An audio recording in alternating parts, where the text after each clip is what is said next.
ఇక్కడ దేవుని యొక్క వాక్యంలో చూస్తే ఆయన రకరకాలుగా మాట్లాడించినప్పుడు ఆయన చెప్పిన సాక్ష్యం ఏంటంటే, ఈయనలో ఏ తప్పు నాకు కనిపించట్లేదు, ఈయనలో ఏ పాపము నాకు కనిపించట్లేదు, ఈయనలో ఏ నేరము నాకు కనిపించట్లేదు అని చెప్పి ఒక 4 కొరడా దెబ్బలు కొట్టించి శిక్షించి విడిచిపెట్టేద్దామా అని అడిగారు. అడిగితే యూదులు ఎంత మాత్రం ఒప్పుకోలేదంట. లేదు అలా చేయడానికి వీల్లేదు, ఆయనను ఎలాగైనా మీరు శిక్ష వేయాలి, ఆయన మరణానికి అప్పగించాలి అని అన్నప్పుడు ఈయన ఎక్కడి వాడు అని అడిగారు. ఈయన గలిలయ వాడు అన్నాడు. అయితే గలిలయ హేరోదు యొక్క ఆధీనంలో ఉంది, అక్కడికి తీసుకెళ్ళండి అని చెప్పారు. ఇదిగో హేరోదు దగ్గర తీసుకెళ్తున్నారంట. లూకాసు వార్త 23 అధ్యాయము 7వ వచనం ప్రకారంగా ఆయనను హేరోదు దగ్గరికి తీసుకెళ్ళారంట. హేరోదు మరి ఆయన చూసి చాలా సంతోషం అయిపోయాడంట అండి. ఎంత సంతోషం అయిపోయాడు అంటే, ఆయన గురించి ఇప్పటివరకు వినడమే కానీ ఎప్పుడు చూడలేదంట. ఆయన గురించి వినడమే, ఆయన చేసిన అద్భుతాలు విన్నాడు, ఆయన చేసిన ఆశ్చర్య కార్యాలు విన్నాడు, ఆయన చేసిన మరి స్వస్థతల గురించి, మరి ఆయన చేసిన ఆ నీటిని ద్రాక్షారసంగా మార్చిన ఆ వైనాన్ని గురించి అన్నీ విన్నవాడు కాబట్టి, ఆ ప్రాంతంలో ఉన్న రాజు కాబట్టి, మరి ఆయన ఈ యొక్క యేసు తన యొద్దకు వస్తున్నాడని విని చాలా సంతోషం అయిపోయాడు. యేసుని చూసినప్పుడు ఆయన ఎంతో సంతోషించి మరి రకరకాల ప్రశ్నలు అడిగాడు. మరి ఏదైనా సూచక క్రియ చేయమన్నాడు, ఏదైనా ఒక అద్భుతం చేయమన్నాడు, మరి రకరకాలుగా అడిగాడు. కానీ యేసు మౌనంగా ఉండి ఏమి చేయలేదంట, ఏమి చేయలేదు, మౌనంగా ఉన్నాడు. అయితే ఆ హేరోదు ఎగతాళి చేయడం మొదలుపెట్టాడంట. రకరకాలుగా ఎగతాళి చేశాడంట. చూడండి ఆ మాట మనకి లూకాసు వార్త 23వ అధ్యాయము 11వ వచనంలో, హేరోదు తన సైనికులతో కలిసి ఆయనను తృణీకరించి అపహసించి ఆయనకు ప్రశస్తమైన వస్త్రము తొడిగించి పిలాతునొద్దకు మరలా పంపెను. అంటే తృణీకరించాడంట, అపహసించాడంట, ప్రశస్తమైన వస్త్రము తొడిగించాడంట. ఎందుకు ఆ వస్త్రం తొడిగించాడంటే, యూదుల రాజు అని అంటున్నారు కదా, అదిగో యూదుల రాజుకి మరి ఇలాంటి బట్టలు ఉండాలి, నీ బట్టలు ఏంటి అలాగున్నాయి అని చెప్పేసి మరి ప్రశస్తమైన వస్త్రము తొడిగించి పిలాతునొద్దకు మరలా పంపించేశాడు. నువ్వు ఎక్కడి నుంచి వచ్చావు, అక్కడికి వెళ్ళిపో అని చెప్పేసి పంపించేశాడు. అదిగో మళ్ళా యోహాను సువార్త 9వ అధ్యాయం 1వ వచనం ప్రకారంగా, అప్పుడు పిలాతు యేసును పట్టుకొని ఆయన్ని కొడలతో కొట్టించి సైనికులు ముండ్ల కిరీటమల్లి ఆయన తల మీద పెట్టి ఊదా రంగు వస్త్రము ఆయనకు తొడిగించి ఆయన యొద్దకు వచ్చి యూదుల రాజా శుభమని ఆయన అరచేతులతో కొట్టిరి. మళ్ళా పిలాతు దగ్గరకు వస్తే పిలాతు ఏం చేశాడంటే అప్పగించేశాడంట. వేసుకోండి, సిలువ వేసుకోండి, తీసుకుని వెళ్ళండి. ఎందుకునంటే ఆయన విడుదల చేయడానికి అనేక రకాలుగా ప్రయత్నించాడు. ఆయన భార్య కూడా చెప్పింది, అయ్యా ఆ నీతిమంతుని జోలికి వెళ్ళొద్దు అని చెప్పింది. రాత్రి కలలో నేను బాధపడ్డాను, అందుకని ఆ నీతిమంతుని జోలికి వెళ్ళొద్దు అని చెప్పింది. కానీ ఈయన వినలేదు. వినకుండా తన పదవిని కాపాడుకోవడానికి, తన యొక్క ఉనికిని కాపాడుకోవడానికి, అక్కడ ఉన్న ఆ యూదులను సంతోషపెట్టడానికి, ఆ యూదుల ద్వారా మరలా తను ఆ పదవిలో కొనసాగడానికి అన్యాయపు తీర్పు తీర్చాడు. కానీ మనస్సాక్షి ఊరుకుంటుందా? ఆ మనస్సాక్షి ఊరుకోవట్లేదు. ఏం చేస్తుందంటే, నువ్వు అన్యాయపు తీర్పు తీరుస్తున్నావు అన్నాడు. అప్పుడు ఇదిగో ఈయనలోని ఏ తప్పు లేదు, నాకు ఏ తప్పు కనబడట్లేదు అని అంటే, తప్పో ఒప్పు నీకెందుకయ్యా, నువ్వు తీర్పు తీర్చు, నువ్వు శిక్ష వేయు, ఆ పాపం ఏదైనా ఉంటే మా మీద ఉంటుంది కదా అని యూదులు అంటే, ఆయన నీళ్లు తెప్పించుకున్నాడంట. నీళ్లు తెప్పించుకొని తన చేతులు కడుక్కున్నాడంట. కడుక్కొని నాకు దీంతో ఏ సంబంధము లేదు అన్నట్టుగా మనస్సాక్షికి ముసుగు వేస్తున్నాడు. ఈ రోజున కోర్టులోని చాలా అన్యాయం జరుగుతుంది అని పేపర్లలో చదువుతున్నాం. అధికారంలో ఉన్న న్యాయమూర్తి అని పిలువబడిన, మిలార్డ్ అని పిలువబడిన మరి అలాంటి వారు కూడా లంచాలు తీసుకుంటున్నారని పత్రికల్లోని వస్తున్నాయి. పత్రికల్లోని మరి సోషల్ మీడియాలోని ఖచ్చితమైన ఆధారాలతో మరీ రాసేస్తున్నారు. అయ్యో, న్యాయమూర్తులు ఇలా చేయొచ్చా అని మనం ఆలోచించినప్పుడు చాలా దుఃఖకరంగా ఉంటుంది. ఆ న్యాయం చాలా దుఃఖకరం. న్యాయమూర్తే న్యాయం చేయనప్పుడు ఇంకెవరు న్యాయం చేస్తాడు పేదవాడికి?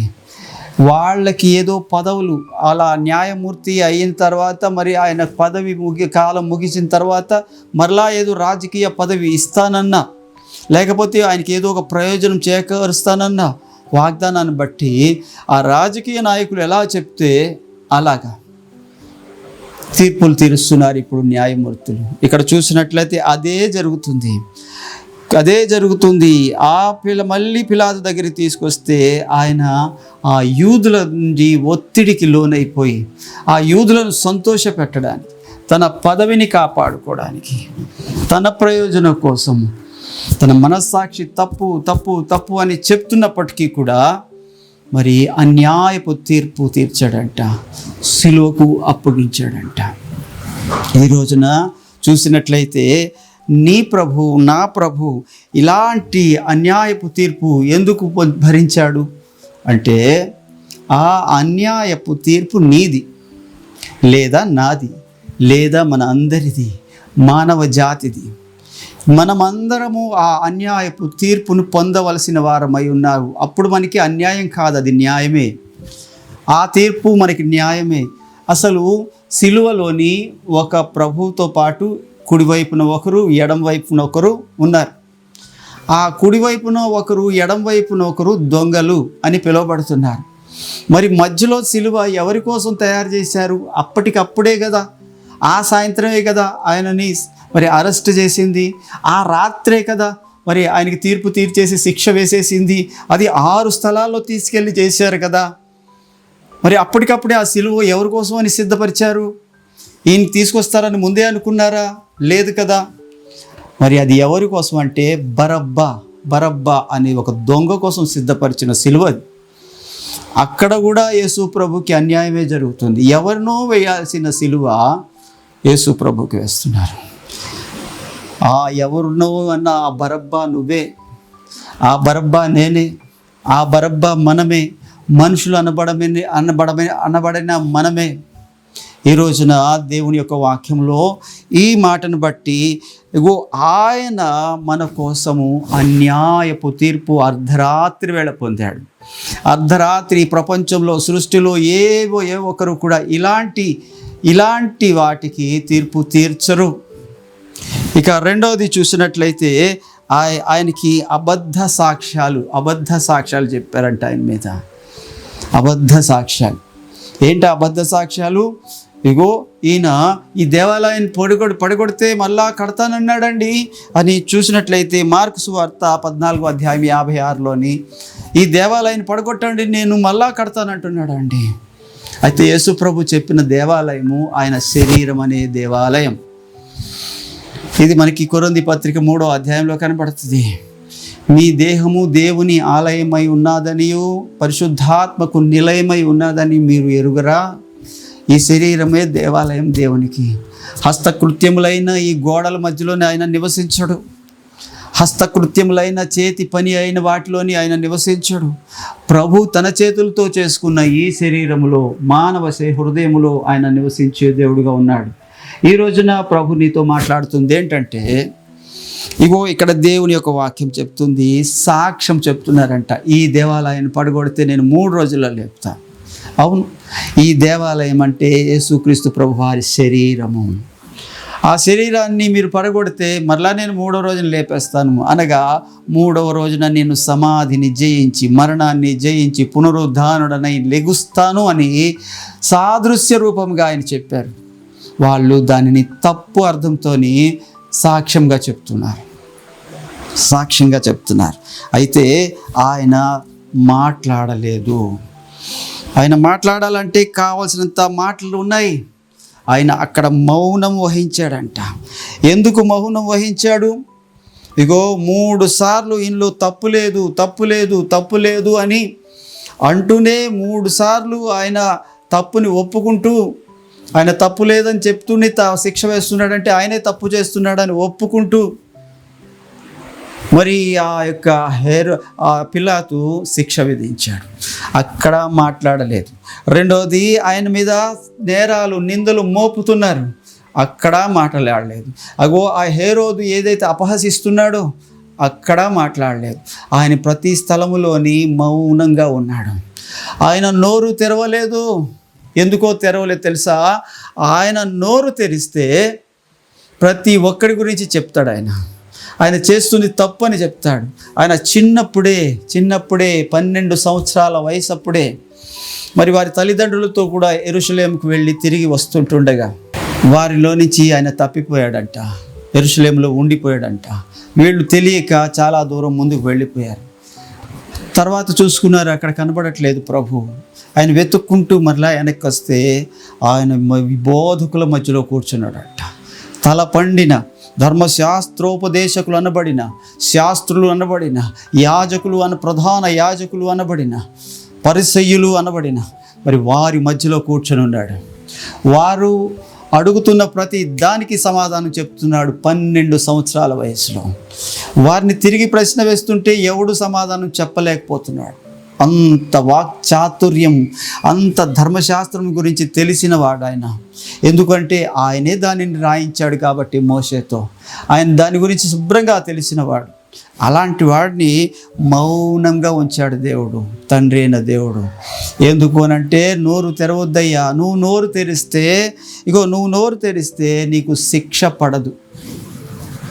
నువ్వు నోరు తెరిస్తే వాళ్ళ నోరులన్నీ మూసుకుపోతాయి. నువ్వు నోరు తెరిస్తే నిన్ను మించిన జ్ఞానం కలిగిన వాడే భూమి మీద లేడు.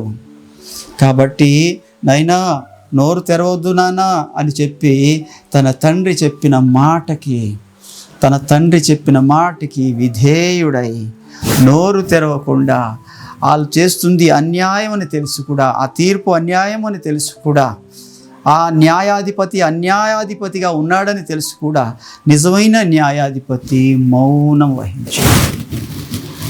మౌనంగా ఉన్నాడు. ఎందుకు అనంటే ఆ తీర్పు జరగాలి. అలాగ జరిగితేనే, అన్యాయపు తీర్పు జరిగితేనే, న్యాయంగా మనకు జరగాల్సిన ఆ తీర్పు ఆయనకి అన్యాయంగా జరిగితేనే మనకు న్యాయం జరుగుతుంది. మనం విడుదల పొందుతాం. మన స్థానంలోకి ఆయన వస్తాడు, ఆయన స్థానంలోనికి మనం వెళ్తాం. అదిగో అక్కడ బరబ్బాని విడుదల చేశారు. ఆ బరబ్బా ఎవరికి గుర్తు అంటే నీకు నాకే గుర్తు, మనకే గుర్తు. మరి ఆ బరబ్బా విడుదల పొందాడు. యేసు సిలువ వేయబడ్డాడు. ఎలా సిలువ వేయబడ్డాడంటే అన్యాయపు తీర్పు వల్ల సిలువ వేయబడ్డాడు. ఈ రోజున సహోదరుడా, ప్రియ సహోదరి, నీ కోసం నా కోసం ఆయన అన్యాయం పొందాడు. అయితే ఆయన ఏమంటాడంటే, నువ్వు న్యాయంగా బ్రతుకు, ఎప్పుడు ఎక్కడ ఎవరికి అన్యాయం చేయకు, చిన్నదైనా సరే అన్యాయం ఎవరికి చేయకు. ప్రభు లోకాన్ని ఎంతో ప్రేమించాడట.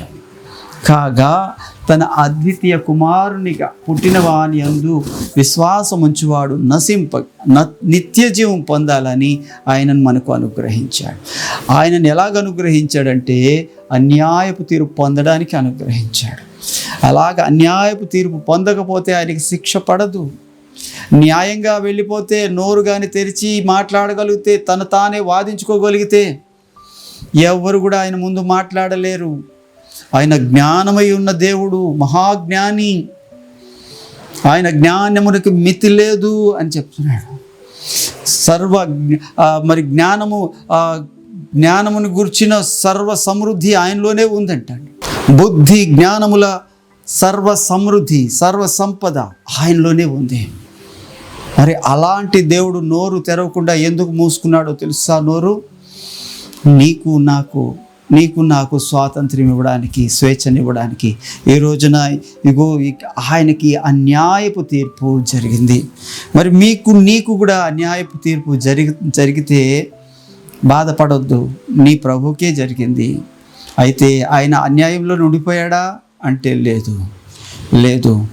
ఆయన ఏదైతే చెప్పాడో, మరలా నేను 3వ దినమున లేస్తానని, చాలా స్వల్పమే నీకు అన్యాయం జరిగేది, త్వరలోనే మరలా నీకు న్యాయం జరగబోతుంది.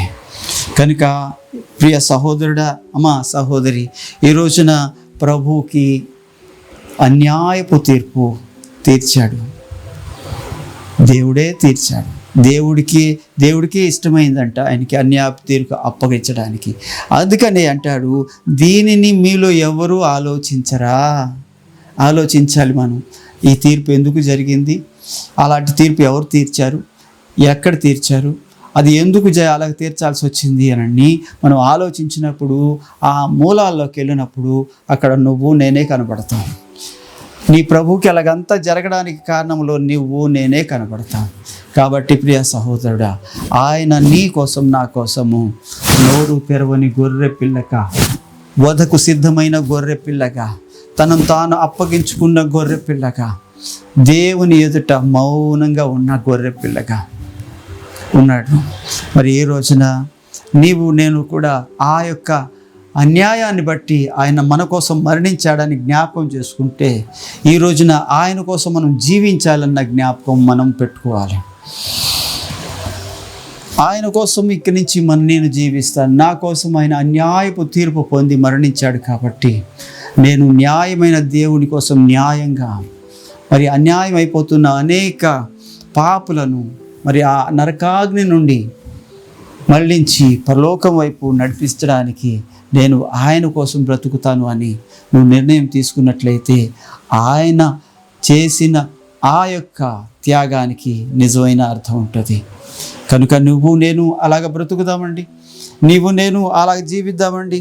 ఇదిగో ఆయన మరి ఆయన కోసము ధర్మశాస్త్రాన్ని లేకపోతే న్యాయశాస్త్రాన్ని కూడా ఉల్లంఘించి రాత్రిపూట ఆయనకి తీర్పు తీర్చారు, అబద్ధ సాక్ష్యాలు పెట్టారు, ఆయన మౌనంగా వహించాడు. మరి బరబ్బా బదులు ఆయనే ఆ యొక్క శిలువను మోసాడు. ఈ రోజున మరి ఆ అన్యాయపు తీర్పును బట్టి ఆయన సంతోషించాడే కానీ ఎవరిని ఎక్కడ దూషించినట్టుగా శపించినట్టుగా లేదు. కాబట్టి మనం అలాగన జీవిద్దాం. దేవుడి పరిశుద్ధ లేఖనము మన వెనికిడిలో దీవించునుగాక. ప్రైజ్ ది లార్డ్ అండి. వందనాలు. చిన్న ప్రార్థన చేద్దామా? పరిశుద్ధుడా, ప్రేమ నమ్మకం కలిగిన దేవానికి స్తోత్రాలు.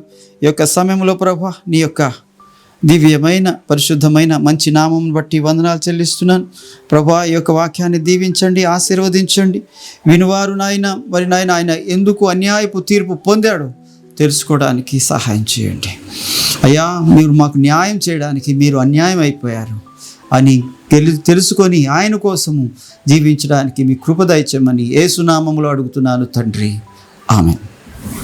ప్రైజ్ లార్డ్ అండి. వందనాలు మీ అందరికీ. ప్రభు మిమ్మల్ని నిండారుగా దీవించునుగాక.